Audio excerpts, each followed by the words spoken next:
So this is when this book came into my life and I read it.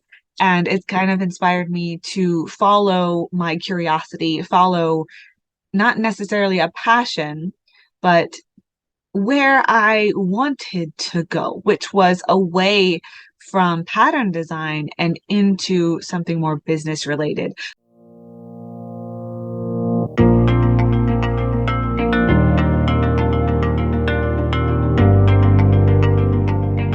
Welcome to Quilting on the Side, the podcast where we uncover the secrets to turning your passion for quilting into a profitable side hustle.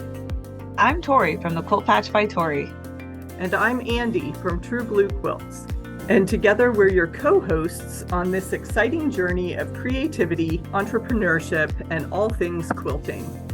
We're here to help you navigate the world of quilt pattern design, course creation, digital marketing, and running an online quilt business.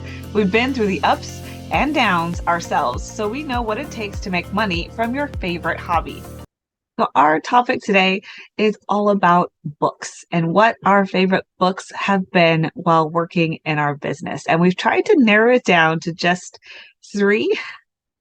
So we're going to go through and kind of talk about which books have been most inspirational, most useful while we've been building our side business. So we all know that education is super important when it comes to building a business and constantly learning, but also building on those foundations for learning. Some of my favorite ones that I have a few for like mindset and then one that's very practical that I picked as my favorite. So let's start with practical. So the first one that I want to share is the original Launch by Jeff Walker. So Launch by Jeff Walker. And if you're seeing this on YouTube, you can see all my Post-its. I use a bunch of Post-its for my bookmarks so that I could take notes on the Post-it and kind of summarize the area because I'm not one that really likes to write inside my books. But this one you can see it's well used. It's got a little bit of a dirty cover.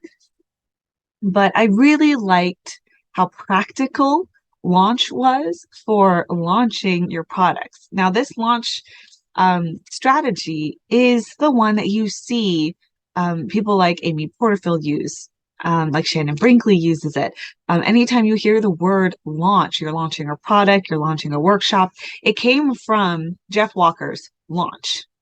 His was the original. Now some of them have tweaked this a bit. Some have found better ways for their particular products or workshops, but this was the original launch strategy. And to read through it, it's inspiring and it's practical, and he like outlines everything you need to launch. And it's actually the launch sequence that we use and that I teach in a DMMC, my Digital Marketing Magic community and program. So that's what we use for the program and launching different services or products. So Launch has been really instrumental for getting my my workshops out there. And I really like it. And I've been always referring back to it to see how did he do this? How did he do that? And then taking into account not only what he said, but also observing other professionals such as Amy Porterfield. She just had a huge launch, and how she follows up that launch and how she got ready for the launch, and like watching her process and observing from an outsider's point of view and analyzing what she's been doing has been fascinating.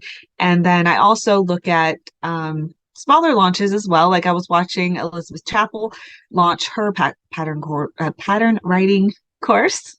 I was observing Shannon Brinkley's strategy around patchwork, and it's just really fascinating to watch the different industry leaders in our quilt industry launch based off of not just Jeff Walker's book, but their own experience and strategy as well. So that's been really interesting. And so, yeah, this is definitely one of my number one most practical books that I keep referring back to, and I've marked up a lot.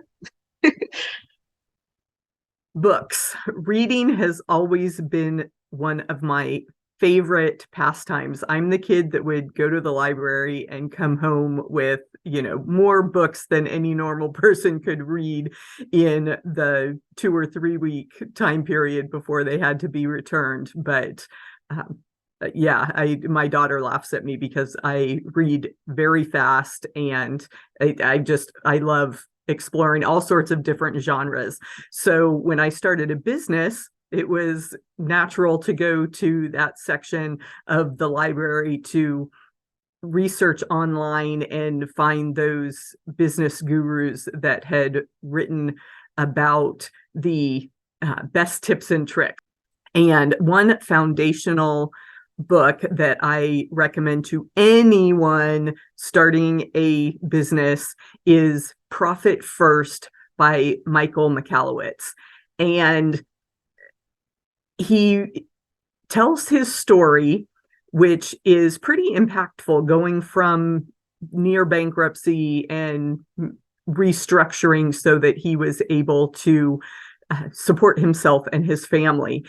Is definitely inspirational, hearing those rags to riches stories.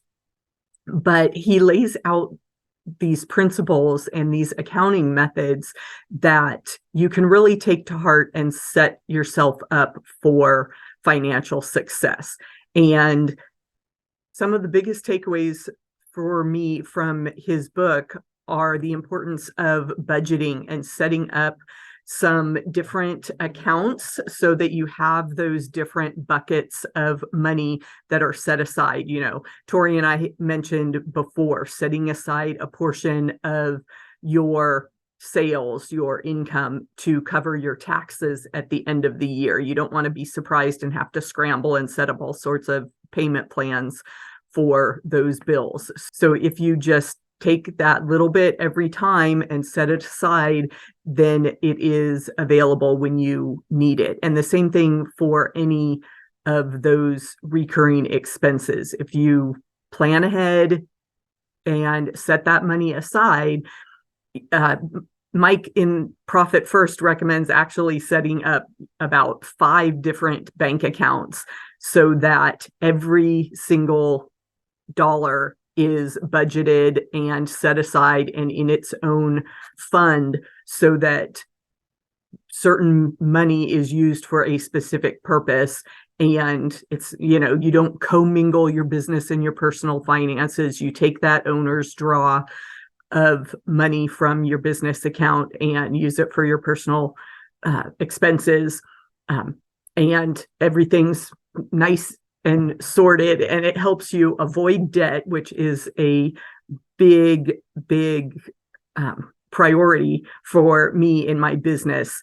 I want to be able to cash flow things, and his accounting system and just the concept of making sure that you cover those expenses for yourself before you reinvest in the business and grow. So that was the second point that I took from Profit First, was the plan to grow strategically. A lot of small businesses fail, not because they don't have good ideas, but because they grow too fast and they can't sustain it. So it's better to make small incremental improvements and grow versus have that huge blast, explosive growth, and then not have the funds to recoup those investments. Because we've said before, there are times where you do have to spend money to make money, but maybe you could make half the investment and get those costs. Like I've heard people in the quilting industry, they will start selling digital patterns first and then use that income and build it up so that they have enough money to print and to buy the packaging supplies to have physical items, physical patterns for sale. And then they'll go out to the various markets and do the in-person sales of their printed patterns. So those are some ideas of avoiding debt and growing strategically that I took from Profit First. And one of my other favorites that has inspired me for the last 2 years, that I've read twice, which I can say is a big deal as a mom of 2 littles, taking the time to go through and read this book twice, is Rachel Rogers' We Should All Be Millionaires. Now, at first you might be like, Okay. So I love the inspiration, but not just the inspiration, but the practical tips and exercises that she has in this book. Her main goal is to help you not only understand money, but also make more money, whether you are in business or not. And at the time of my life when this book, I noticed it on the shelf at Barnes and Noble, I picked it up and I read through it in, I think, like less than a week because I was so inspired by it. And it's been amazing for my mindset and it's helped me develop my why. And with her practical tips in there, and especially there's one exercise in particular at the end where it's 10K in 10 days challenge, which sounds kind of far out there. But the way she goes about it and the way she kind of walks you through it, it feels so doable. And I've done the 10K in 10 days challenge twice, and it has not made 10K yet because at those points I was pivoting. I was in the middle of trying to figure out what to do with my business when I hit creative burnout and just found out I was pregnant and I was super sick. I had morning sickness, like debilitating morning sickness. Unlike I had with my first baby, with my second one, I couldn't do anything. I had to shut my business down for months because I couldn't do anything. So this is when this book came into my life and I read it. And it kind of inspired me to follow my curiosity, follow not necessarily a passion, but where I wanted to go, which was away from pattern design and into something more business related, which ended up I chose course design. So that's where all that started, was because I was in this but pivoting point where I could either choose to stick with doing quilting workshops and pattern design and really trying to use my creativity as my business. But what was the saying my husband always says? It's like the past is always 2020. Like you always have 2020 vision when you look back at your past. And I realized that's when I hit burnout, creative burnout. I've talked about that a few times on our podcast here. So if you've heard a few episodes, you've heard me talk about hitting creative burnout. That was the point. And that's when this book, We Should All Be Millionaires, came into my life. And she inspired me to keep going with a different avenue. And she still inspires me today. I'm part of her millionaire club, and it's been going really well. And yeah, she's completely shifted my mindset and helped me develop my why and my new business strategy and how I develop these frameworks around my business. And it's a great book. It's a great book. So if you are needing some inspiration in your life, I would suggest you grab We Should All Be Millionaires by Rachel Rogers. Another one of my favorite business related books is Super Fans by Pat Flynn. Pat Flynn is an e-commerce educator. He's been around the online business space for many, many years. He has a podcast and a website called Smart Passive Income. And I have learned so much from Pat Flynn. But I loved his book, Super Fans, because he really is focused on building a community, and he lays out such good strategies for engaging with your audience, being able to converse and listen and take those next steps that your audience is primed and ready to pay for. So it's kind of the opposite of throwing spaghetti at the wall, that field of dreams idea that if I build it, they will come and they will buy what I have to offer because I love it, so everyone else must as well. And that's just not true. There are some very specific steps that you can take to nurture that audience, to have some direct conversations with your customers. And in Superfans, Pat Flynn talks through some of those strategies, some specific questions that you can ask your audience members, some specific email marketing ideas. And it's all wrapped in this fun, engaging style of building a community.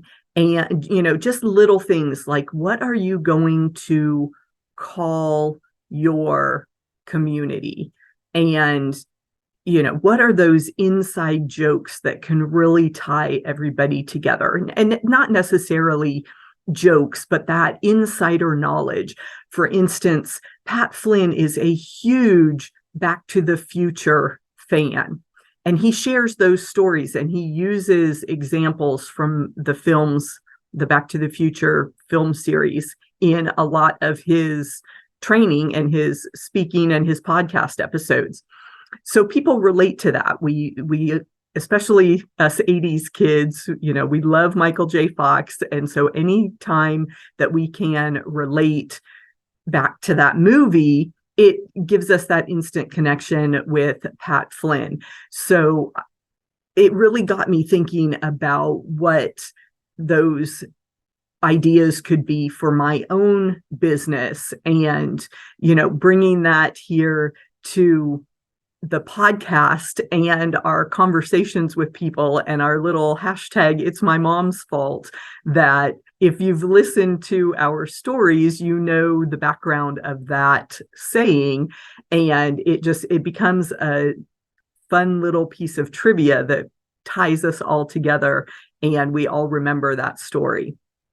So there are some great marketing tips in the book Super Fans by Pat Flynn.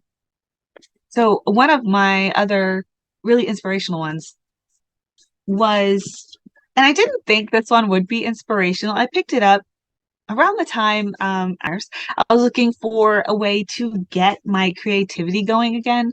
Like I said, I hit creative burnout really hard. It's still really hard for me to do much of anything right now, creative wise, but this one really helped me see that creativity could come from different places. It doesn't necessarily have to be quilting, because that was my big creative outlet at the time, was quilting, fabric, just playing with fabric and creating different things with fabric, right? So this one is Big Magic by Elizabeth Gilbert. She's the author of Eat, Pray, Love. And I really like the way she writes. It's very short chapters. It's very conversational. It's kind of a dry sense of humor. But it's really inspirational to hear how she talks about creativity. So if you're looking to possibly get some creativity going or need a different perspective on creativity, I really enjoyed Big Magic. And one of the things that stuck with me for Big Magic was creativity or creative inspiration is an idea that you're borrowing. It wants to come to life, and it's only with you for a short amount of time. And if you don't act on it, you might lose it. And she has this really fascinating example of stories, because she's a writer, right? So that was one perspective that blew my mind, was writing is creative.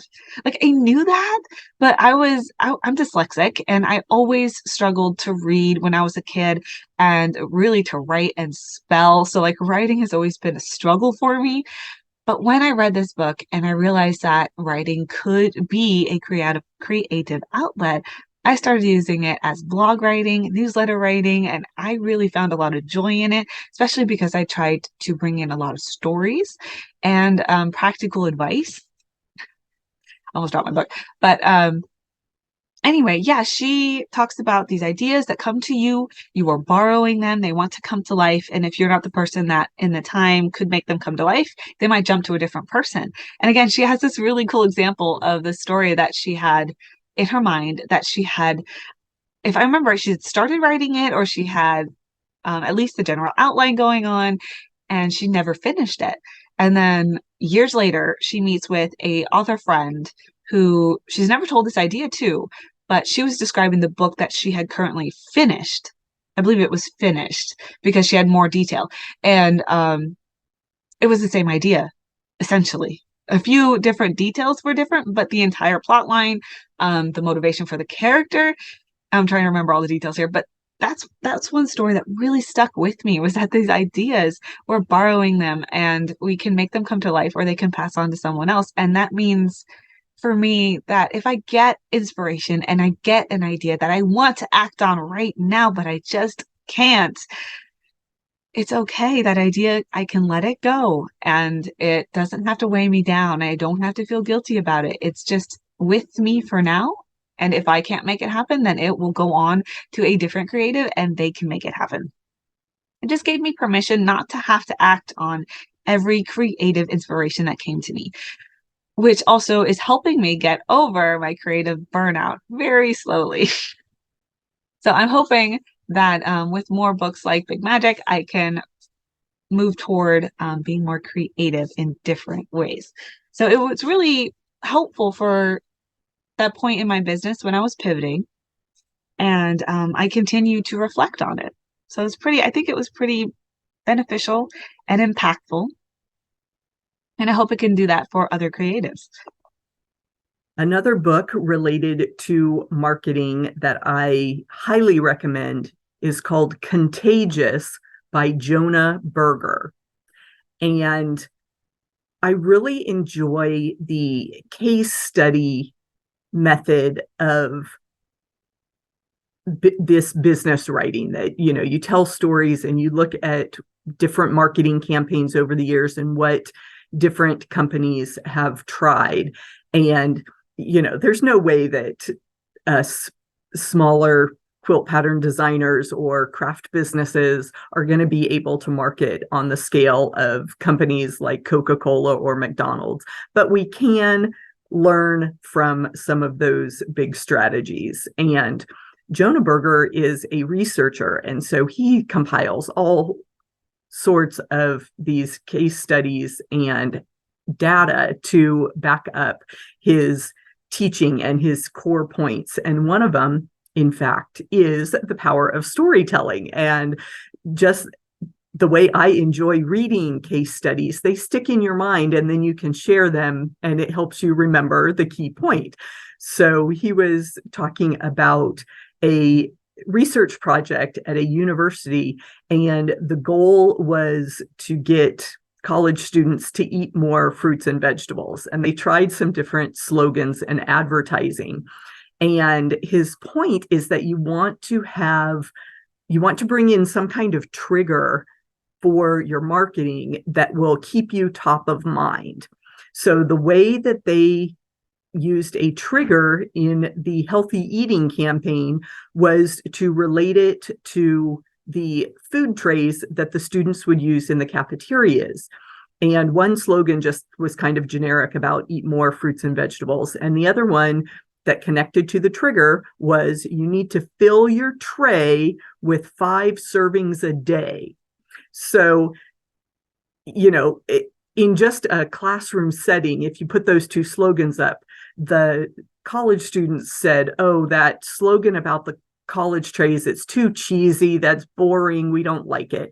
But when they looked at the actual behavior, kids in the cafeteria were choosing more fruits and vegetables. So there was that correlation between the trigger of the tray and using that analogy in the advertising. And it's been several years since I read the book Contagious, and I still remember the details of that case study because it was presented as an engaging story. So that's a big component to your marketing, is that you need to be telling stories. You can tell stories in your videos if you are doing little shorts on all the platforms, you know, TikTok, Instagram, YouTube, they all have that short form video. Make those engaging videos, even if it's just your process, your beginning, middle, and end. That is a story. For example, I make quilts and I share the construction of my quilt blocks. So I will show a clip of the fabric and then some of the individual pieces and then the finished block. And that tells a story and it engages people. They want to watch to the end and see how it turns out. So learning some of those storytelling tricks and those marketing triggers was key in the book Contagious. And the other lasting lesson that I've carried from that book is the idea that your customers, your community especially, wants to feel special. So what can you do to give them that little bonus? It's the reason why VIP groups are so popular, and the idea of earning rewards points. Now, it may not be feasible to set up that kind of rewards, where, maybe if you had a physical shop, you could do that. And at certain levels of, if you spend $100 in the shop, you get a $5 coupon, however you want to structure that. We see that a lot in the idea of using a lead magnet, that people want that free thing, so they'll join your group. But you want to take it a step further and really make your community feel extra special. And so there may be those insider bonuses that you don't even reveal at the beginning. And the story that Jonah tells in Contagious about these special secrets is the idea of speakeasies. Now, speakeasies were originally those underground bars, and underground meaning unknown and hidden rather than physically down deep in the ground, during Prohibition in the United States, where selling alcohol was illegal. Well, people were still going to manufacture and drink alcohol, so they had to do it in secret. And so you had to have the code or know the secret knock to open the door and get into the bars where they were selling alcohol in the 1920s.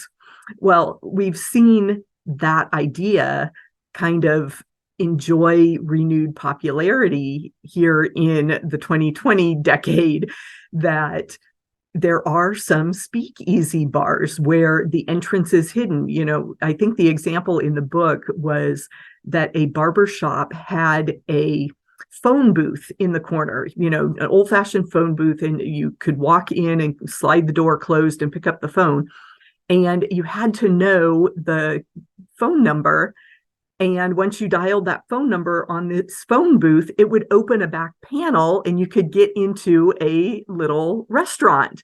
So, so cool. And there was no advertising, it wasn't like they had a big flashing sign saying, go into the phone booth, that's the entrance. No, you had to know the phone number. So it was kind of that word of mouth advertising, that if you went to that restaurant and enjoyed the meal, you could then give the phone number to your friends and they could walk into the phone booth and they would know the entrance code.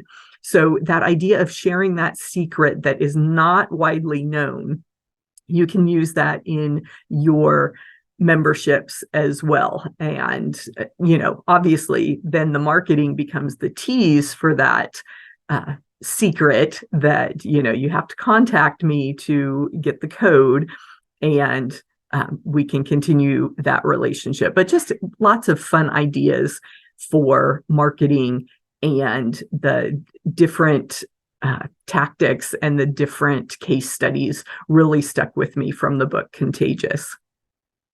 Now, I do have, for my workshop instructors, I just want to do a shout out to Design for How People Learn. So if you're looking to get into learning science, to kind of geek out over it, kind of like I do, Design for How People Learn has been and it's not too big. You can see it's like a textbook. It's built a lot like a textbook.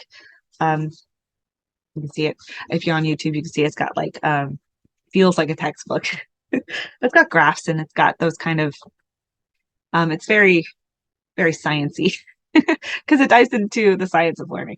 So if you are interested in learning more about that, Design for How People Learn by Julie Dirksen has been a really interesting book to kind of to learn with and dive a little bit more into instructional design. Now, she takes it from a perspective that you're creating curriculum, which is what we're essentially doing with our workshops, right? So if you're interested, just a notable shout out for design for how people learn.